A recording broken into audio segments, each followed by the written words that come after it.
Hi everybody, Brent Jones, New Home Source Realty. How are you? Going to do a quick video here. I did one last week about the most common questions that sellers have. We're going to do one today real quickly about the most common questions that home buyers have. And let's hit the highlights on them. I've got some questions that have been sent in to me. So we will address the most common buyer questions. Before we get into it, click notifications, follow me, like this video, and leave a comment. So let's get into some of this.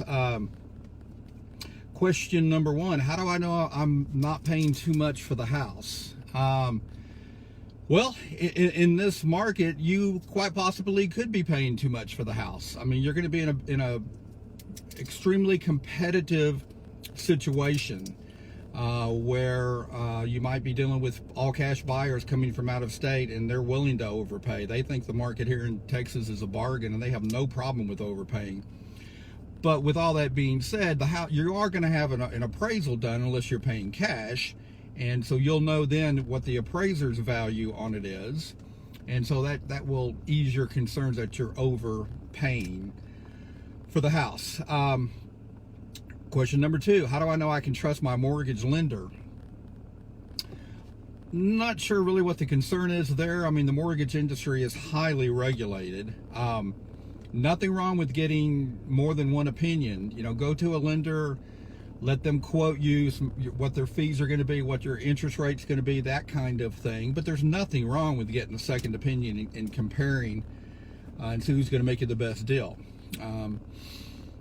You know, again, we've talked about this before. My opinion is you should use a local lender where their whole business is nothing but doing mortgages. They know what they're doing. Their fees are going to be great. They're local. They know how to get things done here in Texas.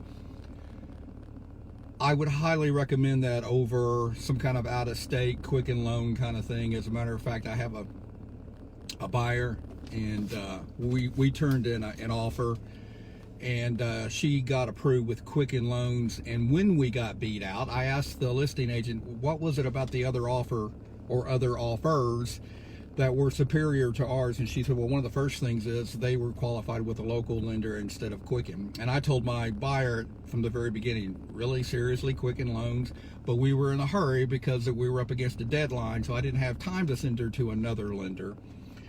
But again, local lenders would be my recommendation. What else? How do I know the house isn't going to fall down or have major repairs or have termites? You're going to have time to have the property inspected. So you absolutely, when you're done, if you do this correctly, and if your realtor, like me or whoever, helps you correctly, you're going to have an option period. You're going to have time to have the property inspected by a licensed state of Texas home inspector. That inspector is going to start with the foundation, then the section 2 is going to be the roof, and then they're going to do everything in between. And part of it, you definitely want to have a termite report as part of your inspection. And so by the time you're done, you're going to know more about the house than the current owner knows. So there's no reason why you will buy a lemon or you're going to buy a money pit. There's no reason why that's going to happen. So that shouldn't be a concern. What's the next question here? Why hasn't anybody else bought this house yet? Well, wait a day. In this market, wait a couple of days and they'll get multiple offers. You know, if in this market it's actually been on the market for a little while, there might be something. You know, everything in real estate is location, condition, and price. Location, condition, and price. So if a house has been sitting on the market, it's a really good chance that one of those three components is out of whack. Location, condition, price. So the location, if it's in a high crime area, if it backs up to a freeway, if it's got a power line running across it. Condition, if it needs a lot of work, or price, if it's overpriced. That could be a reason why it's still sitting on the market. But in this market, we're seeing houses coming and going with multiple offers in a matter of days. What if I don't want to stay in my house for 30 years? So you're going to get a 30-year mortgage. You could get a 15-year mortgage, but typically a 30-year mortgage, nobody says you have to stay there for 30 years. This is America. Buy the house and live there as long as you want to. Now, market factors are going to come into play You buy the house and in 6 months you want to sell it, you're going to lose money. You can't just flip a house. You can't just buy a house and get out of it that quickly or sell it that quickly, because especially if you've secured a mortgage, there's so much closing cost and fees in the front end of your mortgage. There's no way you could sell your house in 6 months or really even a year and not lose money. But again, you're free. This is America. You're free to sell your house whenever you want to, as long as the numbers actually make sense for you. Typically, in a quote-unquote normal market, you need to be in your house for about a minimum of 3 years to be able to pay it down some and also realize the appreciation and have hopes of breaking even. Now, in this market, it might be a little bit shorter than that, but typically, being in your house for 3 years is when you could, realistically, the numbers would start working for you, that it would make sense for you to be able to sell and not lose money and maybe even make a little bit of money. What can I do to make my offer stand out above all the others? Well, cash is king. If you're a cash buyer willing to overpay, the world is your oyster. Those are the preferred buyers. Next would be conventional, and then at the bottom of the rung would be FHA and VA. But what you can do to make your offer stand out would be ask for nothing. Ask for nothing. If you could afford to overbid, and again, let your realtor crunch the numbers and see if that's realistic. But if that would make sense, you could offer above asking price. Be willing to put up a lot of earnest money. Typically, the rule of thumb is at least 1%, but maybe if you really wanted to get their attention, put up more than 1% of earnest money. Option fee used to be about $100, $150. If you would put up $400 or $500 option fee and have as short a option period as possible, like 3 days, 4 days, that could set you apart. Again, ask for nothing. So you need to be prepared to pay for title. Don't ask for a home warranty. Don't ask for any help with closing costs. Again, just ask for basically nothing. Close fast.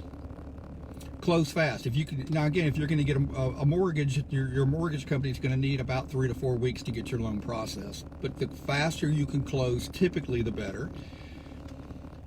If you could offer the seller a seller leaseback, if that works with your situation, like wherever you're living, you're paid up to the end of the month or whatever, and you actually have a week or so that when you close, you don't have to move in right then. If you could give the sellers the option to have a seller leaseback where after it's closed, they could still be in the house for a few days to finalize moving out.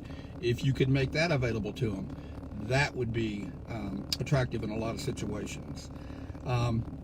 If you have the funds and you could offer that if the house doesn't appraise, you could bring the appraisal shortage to closing above and beyond what your lender wants you to bring as far as your closing costs and that kind of thing, if you can afford to do that. Now, I wouldn't leave that open-ended. I wouldn't say, okay, no matter what it appraises for, no matter what that shortage is, I'm bringing it to closing. That could be $50,000. You don't know what that is. You can't agree to something that you don't know what you're agreeing to. But you could there's ways of writing it up in the contract in the third-party financing addendum where if it comes in $20,000 short, I'll bring that shortage to closing. $15,000, whatever you could afford, and then talk with your lender about the possibility to writing that up. But if you had the ability to cover any appraisal shortage, that would be great. What else? A little family bio would be good too. Real estate is business. It's brick and mortar, but it's also emotional. People are emotionally attached to their house because this is where you brought your babies home from the hospital. This is where your kids grew up. This is where Aunt Betsy came for Christmas every year. This is where Susie had her sweet 16 birthday party. This is where y'all had Christmas and Halloween and Easter egg hunts, and people are emotionally attached to the house. The house becomes a part of the family. And people the sellers want to maximize the most that they can but they also would like to know that their house is going to go to a family that's going to love the house and take care of it as much as they did. So if you had a little bio about, here we are, this is us, aren't we wonderful, look what a wonderful family we are, we love your house because you did this and you did that, and we love what you did here, and we're going to do that, and we think the way you've had it decorated and the upgrades and the things that you've done with it are absolutely fantastic, and we're going to love it and we're going to take care of it. That actually plays a factor, especially if the offers are really, really, really close. Sometimes sellers will say, you know what, let's just go with them because they look like a nice family, and we would love for the house to go to a nice family. What else do we have here? Why don't I just go directly to the listing agent? Because the listing agent doesn't represent you. The listing agent, hello sunshine. The listing agent, where'd all that sun come from all of a sudden? The listing agent represents the sellers. You need somebody on your side. You're seriously going to enter into the biggest financial commitment of your life, and you're going to do it alone with no representation. Does that sound like a good idea to you? Sounds like a formula for disaster to me. You need somebody representing you. The listing agent already represents the sellers. The listing agent has a fiduciary responsibility to the sellers, not to you. You need somebody on your side. There's not a reason in the world why you shouldn't have a realtor representing you. That's why you shouldn't go straight to the listing agent, because you're going to enter into the biggest financial commitment of your life, and you're going to do it all alone. That's silliness. What else? My uncle back in the 1970s bought a house, and he offered $50,000 under asking price, and he got it. So why can't I do that? Well, because we're not in an episode of Back to the Future where we have a time machine and we're going to go back to the 1970s. In today's market, in this market, people are paying every bit of asking price and even over asking price. That's the nature of the market. If you offer $10,000, $15,000, $20,000 below, after they're done laughing at your offer, you're not even going to get a return phone call. And your realtor should advise you that, hey, you know what? The offer that you want to write up, it's just not competitive in today's market. Now, again, Trek tells your realtor to do as you instruct them to do. And so if you instruct them that's what you want to do, then your realtor needs to do that. But the realtor can certainly give you their professional opinion as to whether or not your offer is competitive or not. They will eventually do what you want them to do. But the proof's in the pudding. After you write up several lowball offers and nobody's even returning your phone calls, maybe it will begin to dawn on you that maybe your realtor knows what they're talking about. What else? How come I pulled this house up on Zillow and Zillow's got a different value on it? We talked about this in the seller question video. Zillow is an algorithm out of New York. They don't know Texas from a hole in the wall. Garbage in, garbage out. So what Zillow's opinion is, what a New York algorithm opinion is of the local real estate market in Dallas-Fort Worth, who cares what Zillow says? Use a realtor, let your realtor crunch local numbers, see what has sold in that subdivision in the last 90 days, what has actually sold, because sold is reality. Same age, same subdivision, same square feet, a pool, no pool, whatever, apples to apples, and see what your realtor thinks is a proper amount for that property.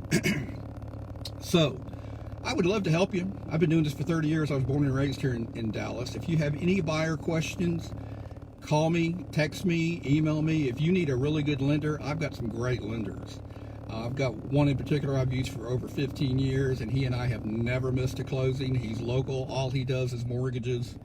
Fantastic. We make a great team together. So anything that I can do, any other questions you have, I'm more than happy to help. Brent Jones, New Home Source Realty, 214-649-4528. Hope this video has helped, and have a great day. Bye-bye.